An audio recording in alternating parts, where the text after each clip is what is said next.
Prepare to qualify. Hey there, race fans. Welcome to Prepare to Qualify. This is Troy, and on this channel we talk about the business of Indycar racing. And boy, is there a lot going on in the world of Indycar, and the season hasn't even started, which, you know, to a long-time Indycar fan like myself, this is just, you know, a dream come true. The fact that, you know, Indycar has secured as much interest, you know, from last season now going into the new season is, you know, all that a fan can ask for. You know, the series has listened to us. They've added a race.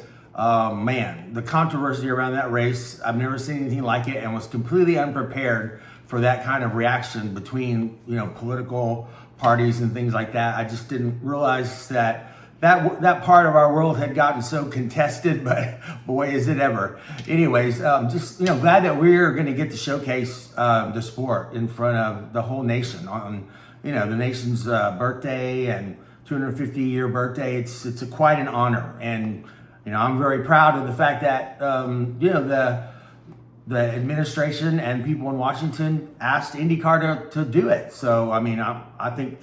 Yeah, I agree with everything that the current administration, either Republican or Democrat, does all the time? No, but I just don't really want to think about politics. I want to think about having a race in the nation's capital. All that stuff will change. Different people will be put in office. Regimes will come and go. You know, parties will have more influence at times, and then, you know, a few years later, the other party has more influence. So, you know, what goes on as far as politics is concerned, to me, you know, as a more senior, I would say, IndyCar fan, I'm just glad that we're getting to do it. But, you know, one thing on this episode number 10 of Prepare to Qualify that I wanted to talk about was, you know, something that is really one of the missing elements of maybe moving this series and our favorite sport into, you know, a much higher level of awareness, you know, within, you know, sports fans in general, and of course racing fans. And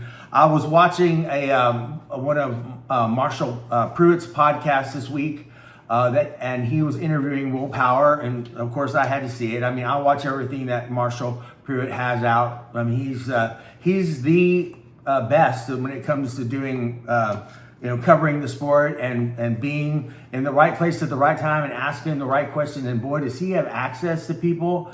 It's awesome that we have him, you know, as a fan, as kind of a conduit between us and the drivers, that we get to learn a little bit more about him when you listen to some of Marshall's work. But anyways, on this podcast, he was interviewing Will Power, and I'll go ahead and run the footage here. If you look to the future, Will Power says, boy, if this could be improved, fixed, whatever in IndyCar, and make things better altogether.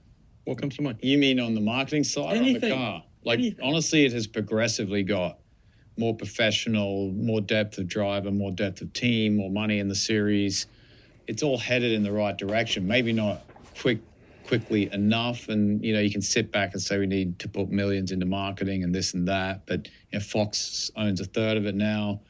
The deal with Fox, like, it's all the right things are happening and have happened. That's the question, you know, does it need a huge influx of money just to put into marketing? Should you pay for, you know, we do have a reality TV show, but should it be on, you know, or should be a bigger budget for that? I don't know. Like, I don't know the answer, but I can say that it is a very good on-track product. You know, it's just got to, you know, people have got to see it. But the ratings have gone up as well. Like, yeah. So maybe there's many. There's not one big thing that you can go, this needs to happen. I mean, we've kind of done a lot of the things we sat back and said before. You know, we're on network every week. We have a reality TV show. You know, everything's starting to look more professional. We're starting to get bigger events. I would say actual events is a big deal. Now we got that event in Texas, Arlington. You know, you got Long Beach, you got St. Pete. These are like good events for the series. It's some of the other, you know, there's less of them now, but each race needs to be a big event.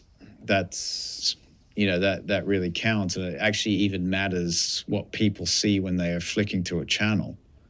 Like if you've got stands at a half full, it's like, this is not a big deal. This isn't, big time sport. Those things matter, those small details. So, yeah. But all, attendance is up. It's all good stuff. And basically what Will Power said is that, he's been at all of these races and he's looked in the stands, he's walked around the paddock, he's walked around the fan areas, and what he said was, and it's so true, that we need to have more of these races be actual events instead of just a race at a track where people that like to watch cars go round and round go. There's got to be, you can't have every race, especially with almost 20 now, you can't have every race be a huge event. But right now, I think we have obviously the Indianapolis 500, the biggest. So Indycar knows how to put on an event. Boy, do they ever. They do it better than anybody on the planet for one weekend. And so now we need to figure out how maybe we can transfer some of that knowledge and maybe create some events. I think Long Beach is the other one that is definitely an event. When Long Beach Grand Prix, unfortunately, the television broadcasts the last few years have been really lacking as far as promoting it. But, now that Fox is behind it and it's going to be consistent, Long Beach is a big deal. I mean, you ask somebody about IndyCar, and if you don't mention the Indy 500, if they're not really, if they're kind of unsure about what you're talking about, and you say, the race out at Long Beach, the Long Beach Grand Prix, they're like, oh yes, okay, we've been to that before. Okay, we understand what you're talking about, what kind of cars, what they look like, what kind of a course it is and stuff. So it's really it's been around for a long time too. I think around 50 years.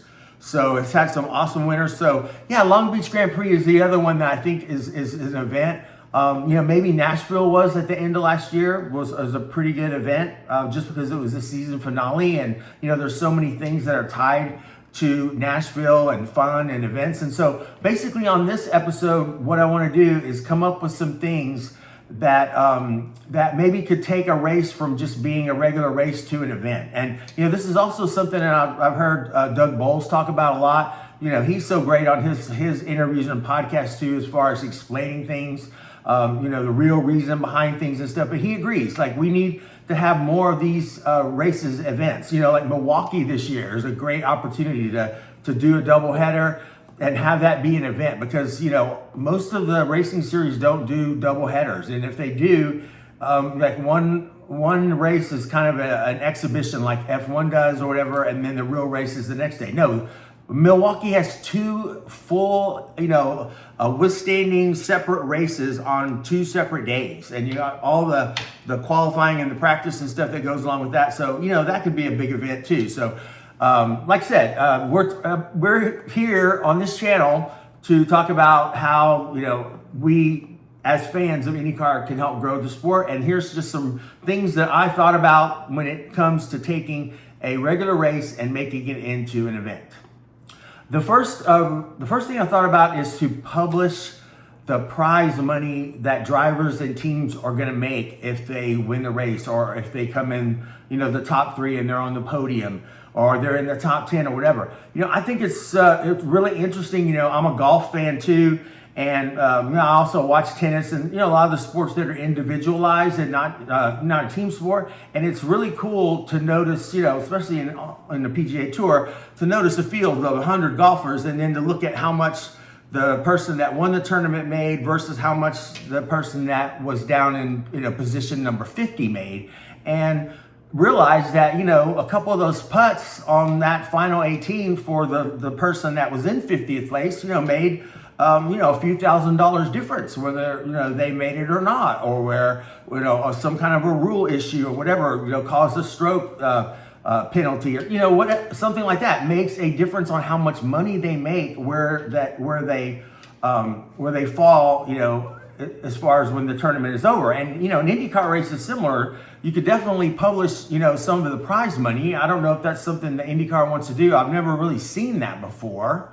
But I think it sure would be interesting to know, like, of all 20 7 cars in the field, what the difference was between number 17 and number 27 was as far as the money, and how, those last few laps will make a difference. And one other really good thing that I was reminded of today by one of the podcasters she's an F1 fan, but she's trying to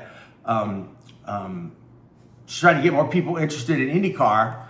And she's really awesome. I started watching her a couple of days ago. She's got a couple episodes out. I could even put a description, link in the description. But she's basically like F1 girl. And she wants to, she's started to get into IndyCar, and she wants to take a bunch of her F1 fans and make them IndyCar fans, which is, oh my gosh, like that's the greatest thing ever. That's what's so great about this kind of a platform, with these podcasts and YouTube and these social media accounts and stuff like that, that somebody that like her that's talented could make a real difference. But anyways, one of the things she said was that every IndyCar race, has points implications, and every position on the grid where you finish has points implications in every race, and that is unique to IndyCar. So, if you publish the prize money and then have that kind of links to the points, that each driver was going to make depending upon where they finished. Boy, the end of these races, I mean, even if Alex Palou is already 2 or 3 laps ahead, it sure would make the rest of the race a lot more interesting. So that's number 1. Publish the prize money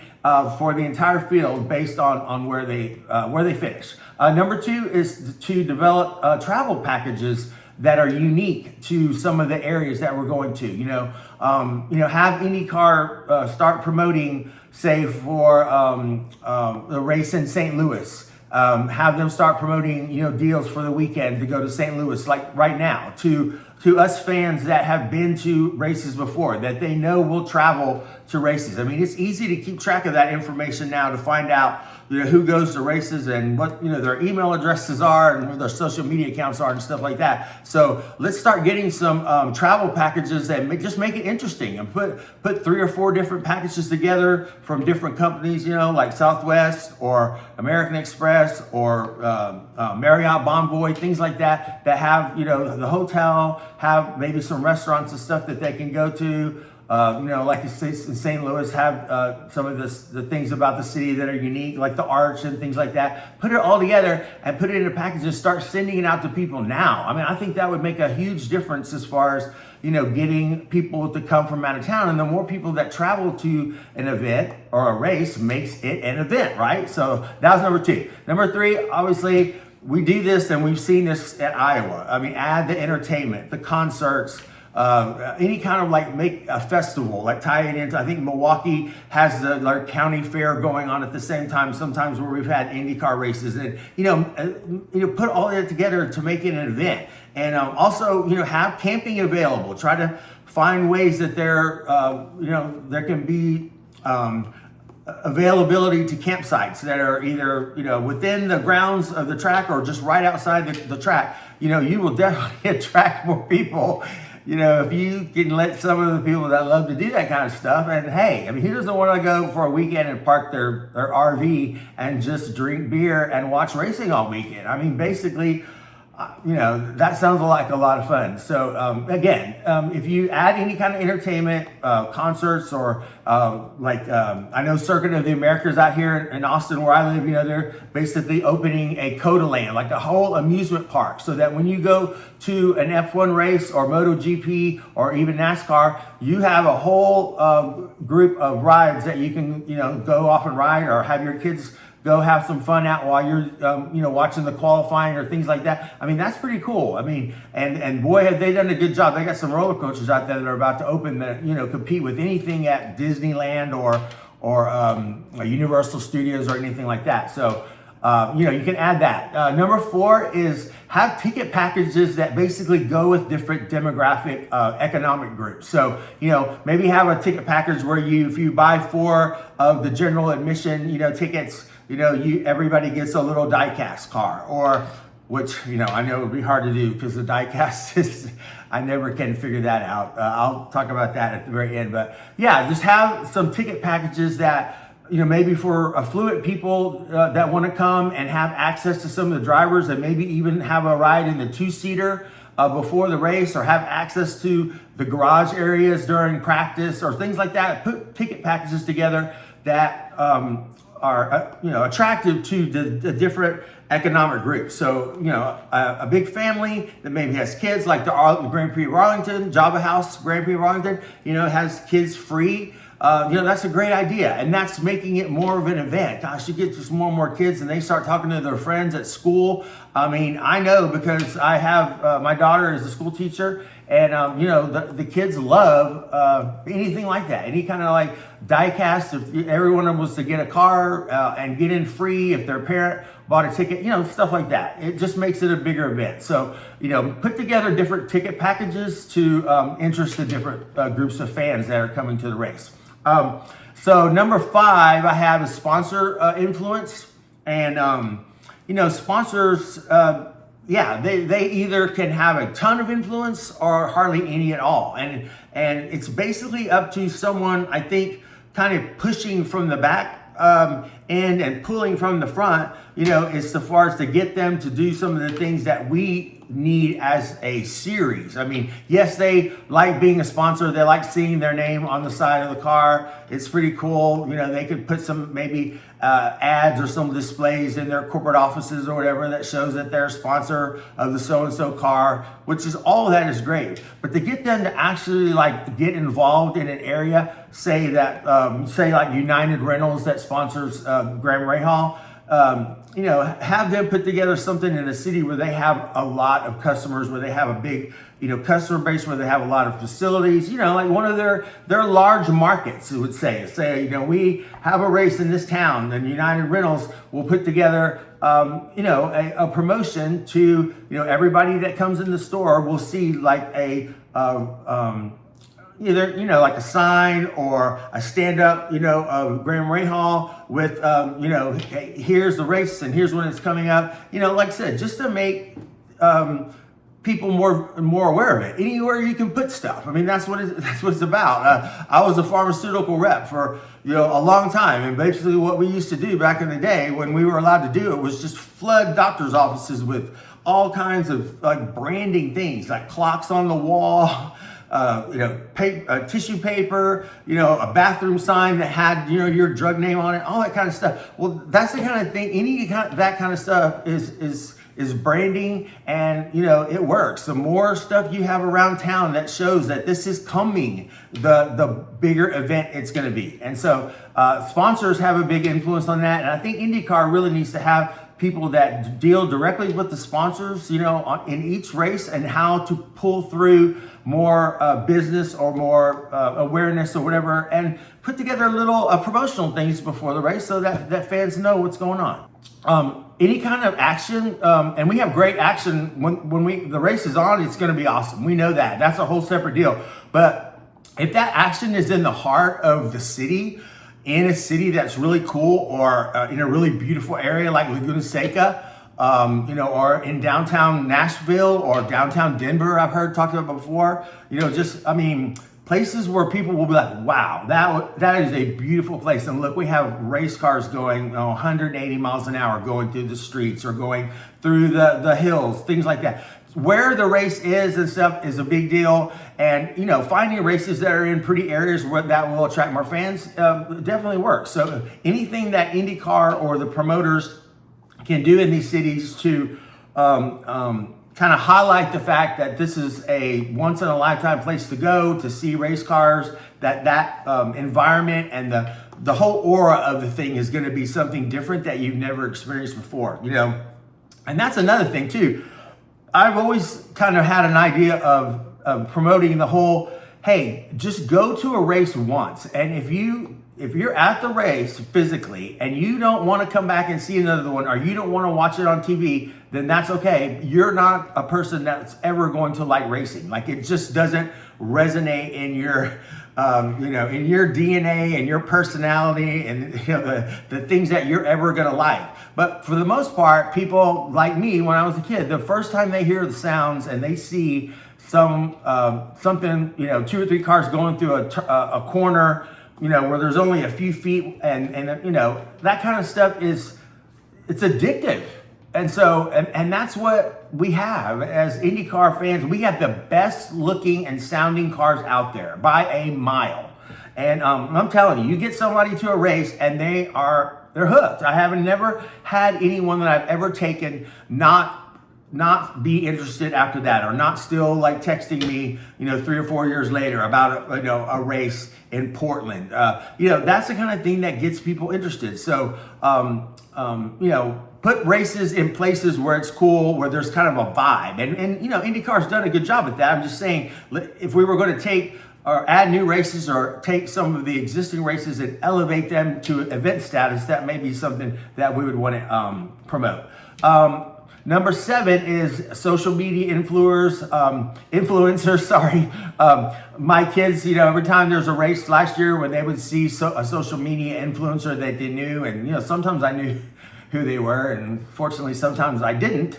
But that's just the nature of where things are in life. But social media influencers are huge, and they basically are taking over a lot of the promotion that used to be, that older channels used to have, like ways to get people interested by just putting out generic ads that someone might see. Well, now these influencers know who follow them, and they can get the people that follow them to do things that they want them to do. So if an influencer is interested in going to a race and starts sending out, posts and stuff like that a few days before, a few weeks before, whatever, that they're excited about going, and here's what's going to happen. I mean, that's huge, and that would add so much, fanfare, so much more fanfare, and again, make it more of an event. So number 7 was social media influencers, and getting them more involved. And I think IndyCar and even the teams, the marketing departments within the actual race teams have done a good job of reaching out to these influencers and pulling them in so that they have an influence is what we're looking for. Number 8 is the TV networks pushing it. I mean, we have Fox, and boy, we know that anything that is a big deal in IndyCar or has the possibility of being a big deal, I mean, Fox is going to push. And, that's the great thing about having them on board and having them being a part. We talked about this so much before. But, this is a whole new era of excitement that I have that basically I've never seen. And all the years that I've been following the sport, that, this is just an opportunity that I think IndyCar really understands the position they're in, and they're doing a lot of the things that they've needed to do for a long time that us fans have been complaining about and trying to push.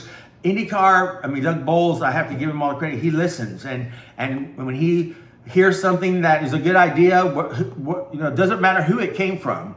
I mean, he'll consider it, and that's amazing. And he's changed some things that have needed to be changed for a long time. So we have a great TV network, and thanks to the IndyCar for putting all that together. And like I said, we're just in an era of time that we're able to get things done in IndyCar, and so it's just time to take advantage of it. Let's see, number 9 is the timing of the race. Oh my gosh, and what time of the day it is versus what else is on other networks like NASCAR or Formula One, or the end of the Masters, whatever. I mean, that makes a big difference as far as if people are going to go. I mean, how many times have you been with your guy friends and said, hey man, do you want to go do this on Sunday? No, dude, I'm not going anywhere on Sunday because that's the final round of the Masters. You don't put things up against certain things. You just know that your interest is going to be lower if you get close to other big events. And when you look at the races that we have, maybe moving them around, and that has happened. I mean, especially with Fox now, they move some things around to not compete directly against something that might cause IndyCar to have lower ratings. And then also, Fox has also put a race, right after the very final game in the World Cup this summer. So, they're also using it as an advantage. But the network obviously has a huge influence on that. But yes, the whole timing of the race. Oh, and one thing I wanted to mention is that I've been to a few road course races, street races within the last, I'd say, 5 years that didn't have the video screens, the mobile video boards up around the race, so that I know you can't really expect to see it from every angle of a road or street course or even an oval, like Indy. You can't see the whole track, from where you're sitting. But, the fact that there's a video board of it, within, walking distance of a few yards or whatever, or, you can position yourself to kind of see what's going on, that's a big deal. And like places like Laguna Seca, when I went to a few years ago, I was in like the front stretch of the track where all the pits are and stuff, and there weren't any bathrooms, there weren't any concessions. The seating was just like bleacher seat from when you were in high school and on your practice field, those kind of bleachers.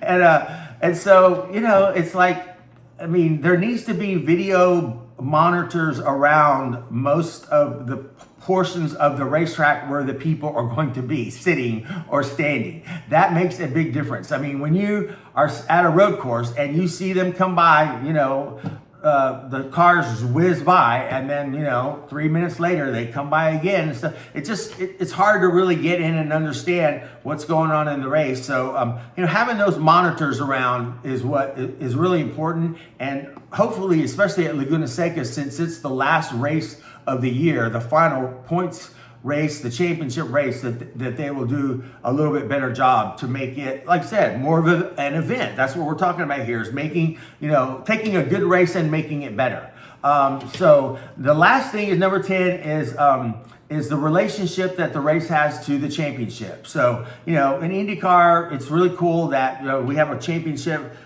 format where drivers get points based on what they do in the race, where they qualify. Those points carry over to the next week, so it builds towards hopefully an ending where there's some intrigue and there's a championship. And that doesn't happen all the time, but in like the case of IndyCar now with Alex Palou, it's almost like, do you want to watch to see if anybody can beat him? Or do you want to watch to see if he'll win his 4th race in a row?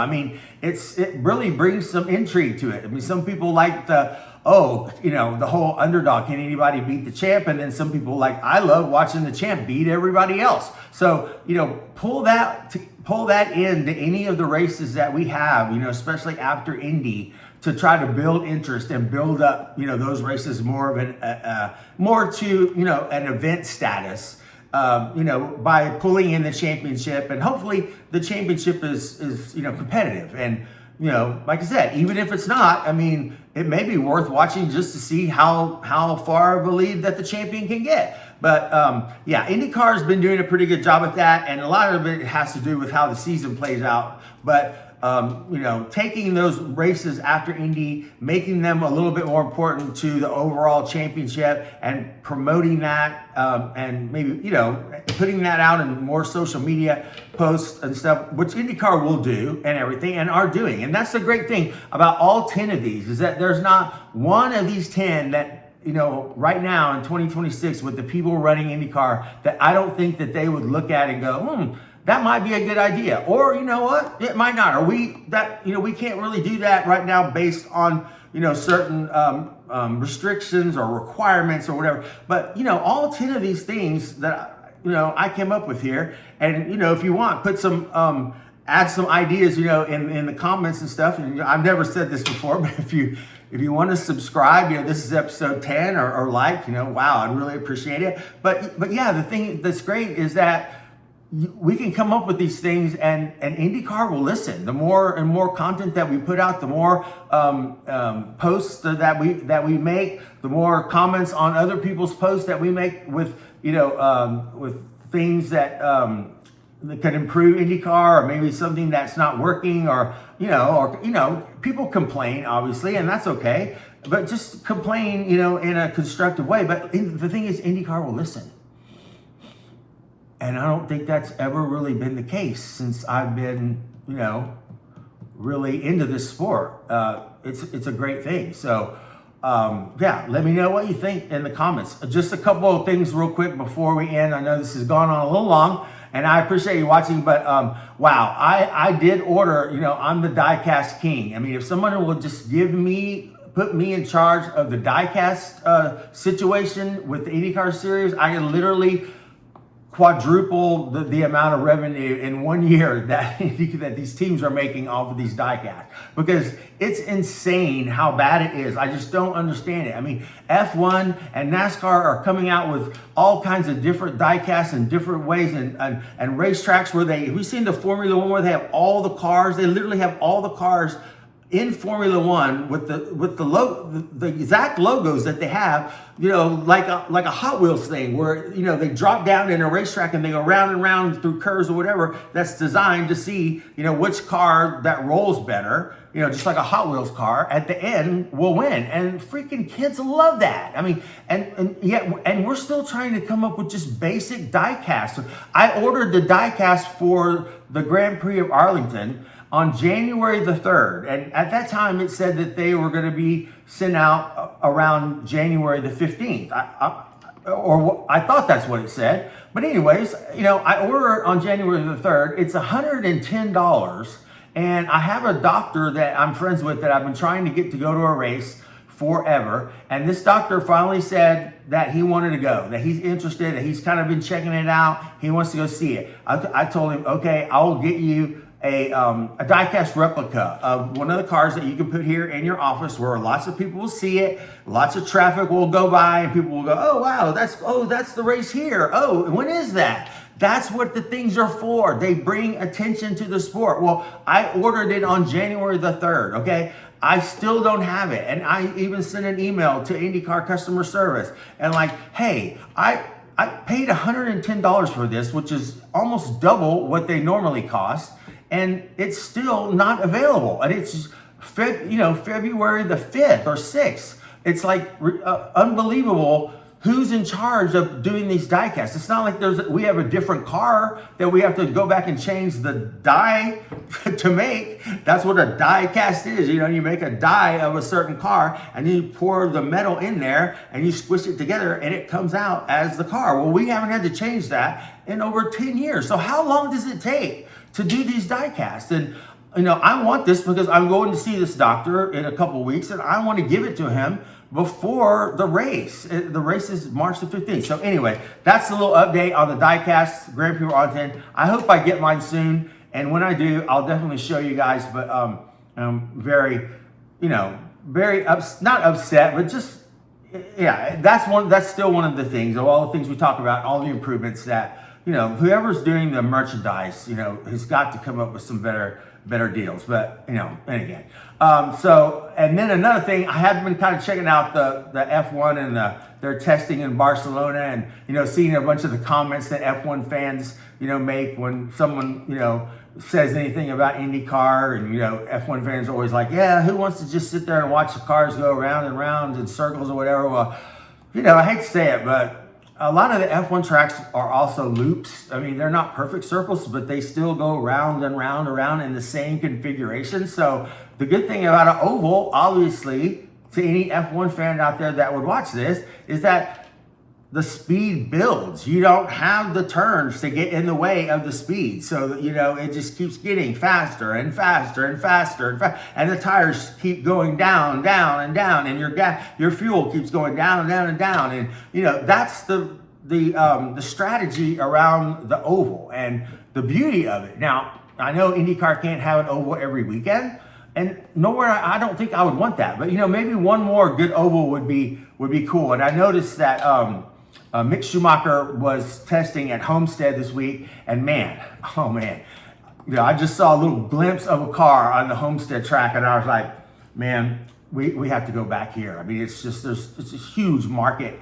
It's a lot farther away from Tampa, St. Pete. It's not like it's in their backyard. So you have a whole different fan base down there in South Florida, and obviously there's a lot of race fans down there because of Daytona and all that, and even the Daytona, the IMSA 24 Hours of Daytona, I think had its highest ratings and most fans ever. So, think about that in just terms of that's the first racing event of the year every year. And now it's growing like crazy. I mean, people just are becoming interested in racing.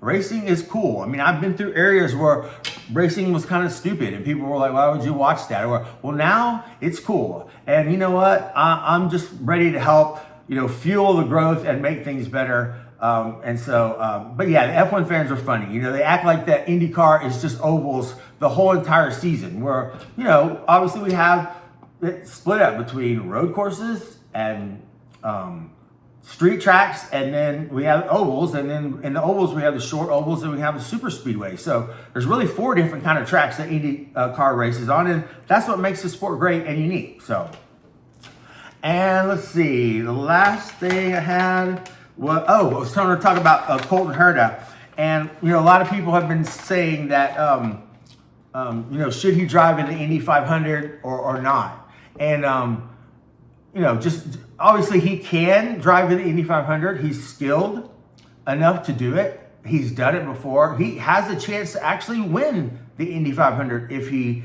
is involved. But I just really don't think this year is the time to do it. I mean, if he's going to do the Formula One thing and he's an F2, he needs to focus on that 100% completely and not be worried about anything at Indy or having a crash at Indy, which he's crashed in practice, like a few years and stuff like that. He just doesn't need any distractions doing that. I mean, does it take away from the fact that that might be the one chance that he ever has to win it? Yeah, it does.